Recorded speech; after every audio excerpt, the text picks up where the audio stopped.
บาดนี้เสียพวกก็ใช้มือได้พาพมือได้เป็นย่างก่อนได้อันนี้เฮถ้าตึกเฮได้ดิเจ้ามาตึกเฮเจ้าเตรียมพร้อมนะตึกเฮบริเวณเก่งกระปัด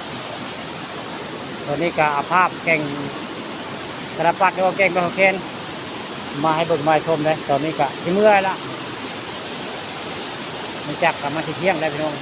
นี่มาภาพบริเวณเก่งบ้านหัวเคนนหอมมาให้เบิ่งมาชมที่มองซาได้หมดมีที่นี่ที่เดียวได้อันแก่งบ้านหอมไปล้อมบรรยากาศคัก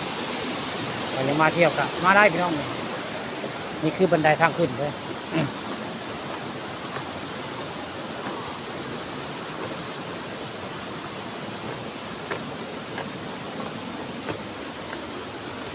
ไปยัง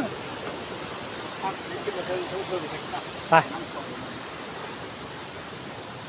เพื่อนนั่นมืออะไรบ้างผมเห็นนอนปีผมใช้แล้วมือแล้วตาเบิกเห็นว่างนึงเห็นไหมจ๊ะเห็นแล้วย่างนี่ก็เป็นภาพทางเทิงพี่น้องนี่มองไปข้าเจ้ามาตึกแห่แซ่มองได้บริเวณนี่ขามาหน้าพลนี่ยันล่มเดี๋ยวเสียเอ้ย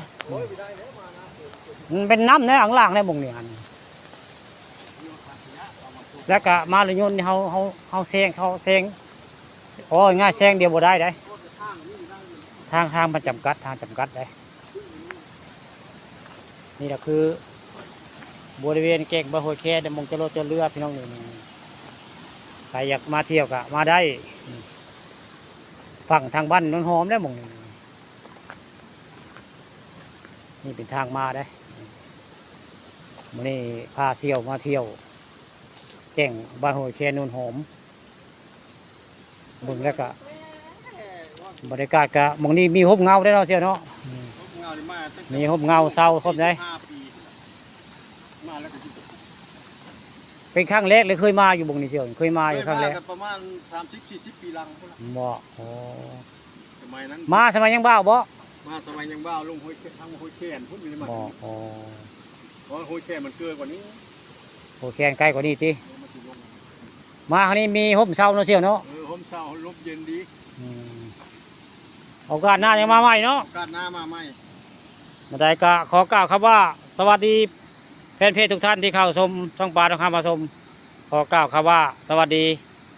โอกาสหน้ามาใหม่เนาะเชียวเนาะครับ